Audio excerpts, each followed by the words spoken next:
వార్షికోత్సవం సందర్భంగా Meenakshi test tube baby centre Guntur నందు IVF ట్రీట్మెంట్ పై 40 to 50% రాయితీ. సుమన్ టీవీ ప్రేక్షకులకు నమస్కారం. నేను మీ అనలిస్టు మందడి కృష్ణారెడ్డిని మాట్లాడుతున్నాను. టూరిస్టు వీసాదారుల విషయంలో అమెరికన్ సిస్టంలో ఏమైనా మార్పు వచ్చిందా?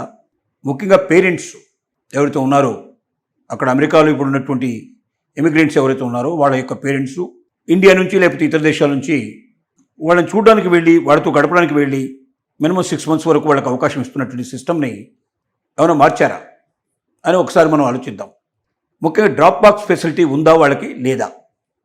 ఒకటి, టూరిస్ట్ వీసాలను మనం B1 B2 వీసాలు అంటున్నాం. ఈ B1 B2 వీసాలు ఏవైతే ఉన్నాయో వీటిల్లో పెద్దగా మార్పు లేదు. కాబట్టి వీళ్ళు అమెరికాలో స్థిరపడడానికి వచ్చేవాళ్ళు కారు. వీళ్ళు టూరిస్టులుగా వచ్చి మ్యాక్సిమం 6 months ఉండి వెనక్కి వెళ్ళిపోయేవాళ్ళు. కాబట్టి వీళ్ళ విషయం లోపల కఠినతరమైన నిబంధనలు పెద్దగా లేవు, కానీ కొన్ని మాత్రం మార్పులు చేర్పులు ఉన్నాయి. అదేమిటంటే, టూరిస్ట్ వీసాదారులకు కూడా తొందరగా వాళ్ళ యొక్క వీసా అప్లికేషన్ ప్రాసెసింగ్ పూర్తి కావాలంటే అలాంటి వాళ్ళ కోసం కొంత ప్రాసెసింగ్ ఫీజు పెంచి తొందరగా వచ్చే అవకాశాలను కూడా కల్పించారు. ఇది ఒక పెద్ద మార్పు. యూజువల్గా కట్టాల్సిన దానికన్నా కొంత అధికంగా కట్టేటైతే వాళ్ళకు ముందుగా అవకాశాలు కల్పించేటువంటి ప్రాసెస్ కొన్ని మెరుగుపరిచారు. రెండోది ఏంటంటే, ఈ డ్రాప్ బాక్స్ ఫెసిలిటీ అనేది ఒక పెద్ద ఇంపార్టెంట్.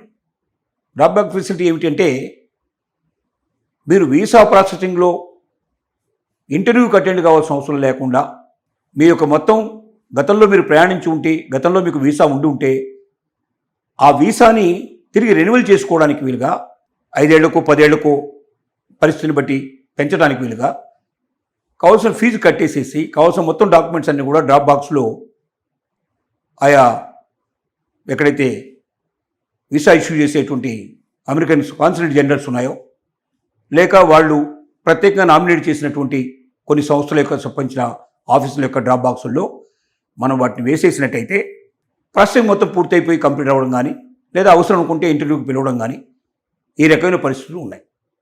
అవి ఇప్పటికి కూడా కంటిన్యూ అవుతున్నాయి.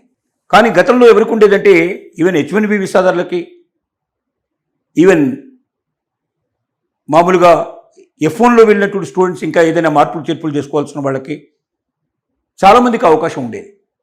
వాళ్ళు దేశానికి వెళ్ళాల్సిన అవసరం లేకుండానే డ్రాప్ బాక్స్లో కావాల్సినవన్నీ కూడా వేసేస్తే వాళ్ళకి ప్రాసెసింగ్ అంతా పూర్తయిపోయి వాళ్ళకి అవకాశాలు కల్పించే పరిస్థితి ఉండేది. ఇప్పుడు ఆ సిస్టమ్ మొత్తం తీసేశారు. ఎక్సెప్ట్ B1 B2కు సంబంధించిన వాళ్ళకి తప్ప డ్రాప్ బాక్స్ ఫెసిలిటీ మరి ఎవరికీ లేదు.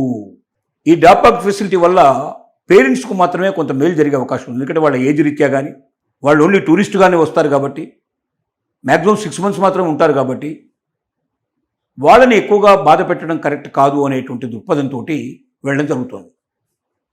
అయితే త్వరలోనే డ్రాప్ బాక్సులకు సంబంధించిన వాళ్ళకు కూడా సోషల్ మీడియా వెట్టింగ్ను ప్రవేశపెడతారని మరొక వైపున భయం కలిగిస్తున్నారు. సోషల్ మీడియా వెట్టింగు అంత ఏజ్లో ఉండే వాళ్ళకి అవసరమా? లేక టూరిస్టులో కొత్తగా ఎవరైనా యంగ్ పీపుల్ కూడా వెళ్ళే అవకాశం ఉంది కదా. కాబట్టి టూరిస్టులో వెళ్ళే వాళ్ళకు కూడా సోషల్ మీడియా వెట్టింగ్ కంపల్సరీ అనే సిస్టమ్ని అమలు పరచడం అనేది ఇప్పటికే ప్రాసెసింగ్లో ఉన్నది అన్నట్టుగా తెలియజేస్తున్నారు.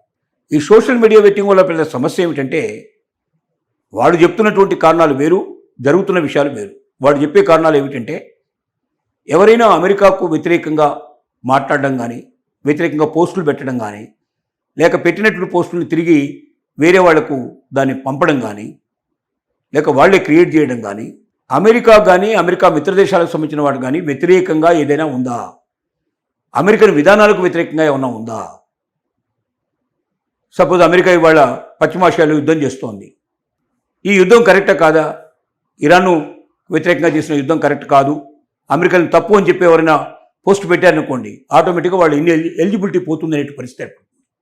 అంటే అమెరికాకు వ్యతిరేకంగా మాట్లాడడం కానీ, అమెరికాకు వ్యతిరేకంగా నిర్ణయాలు తీసుకున్నట్టు వాళ్ళు కానీ ఎవరైనా ఉంటే అలాంటి విషయాల లోపల టూరిస్టుకు వెళ్ళేటువంటి వాళ్ళు కూడా అది సోషల్ మీడియా వెట్టింగ్ ద్వారా తెలుసుకుంటామని చెప్తున్నారు.